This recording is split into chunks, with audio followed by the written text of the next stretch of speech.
This is a demonstration video of Capture the Flag problem using heuristic search A** and reinforcement learning (SASA).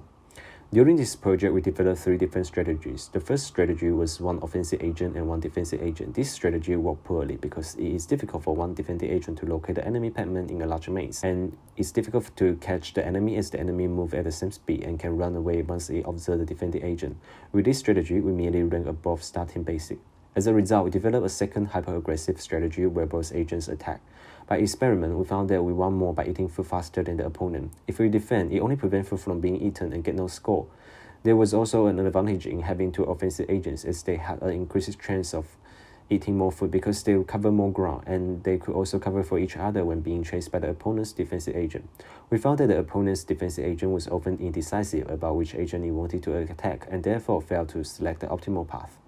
For layouts which were more open, this strategy was very successful, and we ranked above staff team medium in the midnight tournament. However, when the maze was largely closed, hyper-aggressive was the worst strategy. With fewer and narrower openings, an increased number of walls, it becomes more difficult to attack because the defenders were able to prevent our 2 agents from eating food.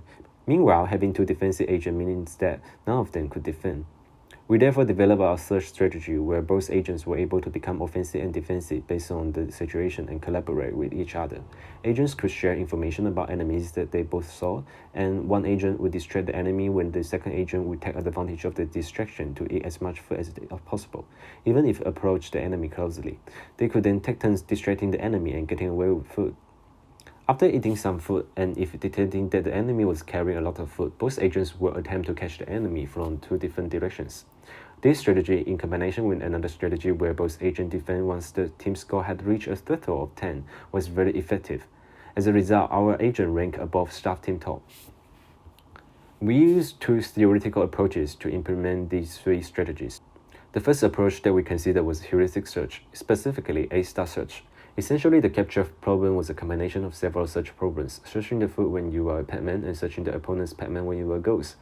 By setting different goal states, the agent could eat food or locate the enemy Pacman or return home when in danger, and the A* algorithm will return an optimal path for us to reach these goal states. A major challenge that we faced was timeout, as it took longer than the time limit to make a decision. This was because we stored the whole game state object as a state in the A* algorithm. Eventually, we realized that the position alone was sufficient to represent the state when searching a path, and the computation time decreased. A second major challenge faced was keeping the 2 agents apart. If the 2 agents were able to stay apart, they would be able to efficiently eat food from 2 different sections of the maze, and to maximize the defensive coverage and approach the enemy from 2 different ends of the maze. We overcame this challenge by discouraging the agents from staying near each other by increasing the heuristic when the agents approach each other. Apart from this, we also carefully craft our heuristics in other ways. For offense, we discourage the agent from approaching enemy goals with an increased heuristic. We also reduce heuristic values as the agent approached the border, so that when he ran away from the ghost, he would prefer crossing over into his own territory rather than getting further into the enemy maze. For defense, we observed that it was more strategic to make more vertical movement than horizontal movements when catching the enemy, as the horizontal movement will push the enemy towards the border and into their own territory. A vertical movement was more likely to trap the enemy within the same area. So we rewarded the agent for reducing the vertical distance between itself and the enemy in the heuristic values. Approximate 3-step SASA was another agent developed as it converged faster than Q-learning and accounted for future penalties such as ghosts, which are useful in Pacman. However, it was found that SASA would make suboptimal pathing decisions in reaching food that A* did not suffer from. Frequently, SASA would get stuck in repeated actions when it was unable to decide between running away from an opponent or continuing on to consume more food. Ideally, had we had more time, the approximate 3-step SASA would have been the 3-step SASA capable of training and deployment with trained weights, which we had no time to implement. We would have enabled it to reuse the Q table throughout each action in the game and in every future match.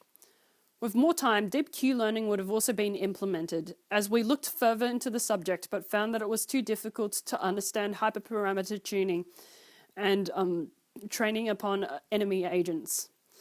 Another issue was that both approximate n-step SASA and the SASA agent had 2 different implementations for sharing information between agents of the same type on enemies. Having a shared piece of code that enabled both agents to access and share the data would have made them much more compatible when being run together.